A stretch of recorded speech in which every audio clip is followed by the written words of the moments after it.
Аккаунты телеканала «Осетия» и «Ирештон» в социальных сетях собрали рекордное число подписчиков. Более 100 тысяч человек читают Инстаграм национального телевидения. Эта цифра самая большая среди государственных СМИ Северной Осетии.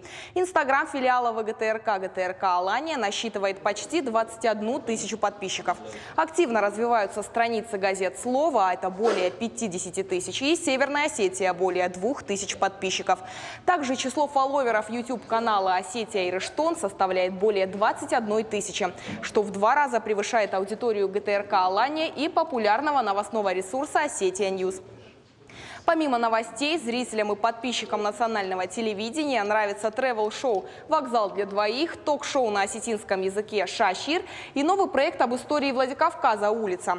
Большое внимание аудитории привлекли и документальные фильмы из цикла «Беслан-15». Как показывает статистика телеканала, основная аудитория в соцсетях живет во Владикавказе. Но новости Осетии интересуют и жителей Краснодара, Москвы, Санкт-Петербурга, Ставрополя и Тулы. А ищут национальное осетинское телевидение чаще всего через Яндекс по запросам «Ирештон ТВ». «Осетия Ирештон» и «Осетия Ирештон». От лица всей телекомпании «Осетия Ирештон» мы благодарим наших зрителей, подписчиков за то, что они потребляют и смотрят тот контент, который мы публикуем в социальных сетях и в интернете, в аккаунтах Ирештон ТВ.